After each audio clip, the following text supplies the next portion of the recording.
కూటమి ప్రభుత్వం అధికారంలోకి వచ్చిన తర్వాత ఇప్పుడు అనారోగ్య కారణంగా ఇబ్బందులకు గురైన వాళ్ళందరూ వారి ఆసుపత్రుల్లో ఖర్చు పెట్టుకొని కొంత డబ్బులు ఖర్చు చేస్తున్న సందర్భంగా రాష్ట్ర ముఖ్యమంత్రి గారు ఆర్థిక సాయం చేసే దాంట్లో భాగంగా ఇప్పుడు 13వ విడతగా మనం చెక్కులు పంపిణీ చేస్తున్నాం.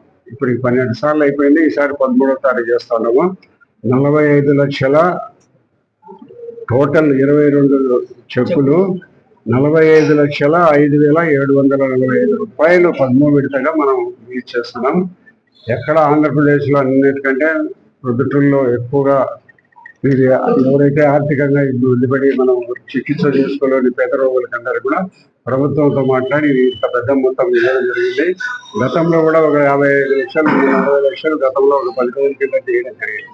కాబట్టి ఇంత పెద్ద మొత్తంలో రోగులకు ఆర్థిక సాయం చేసే ప్రభుత్వము ఈ కూటమి ప్రభుత్వం.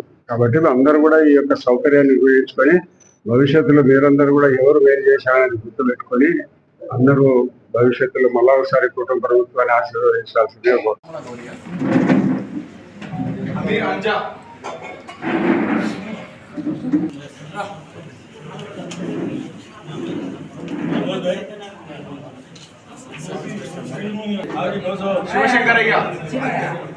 శివశంకరయ్య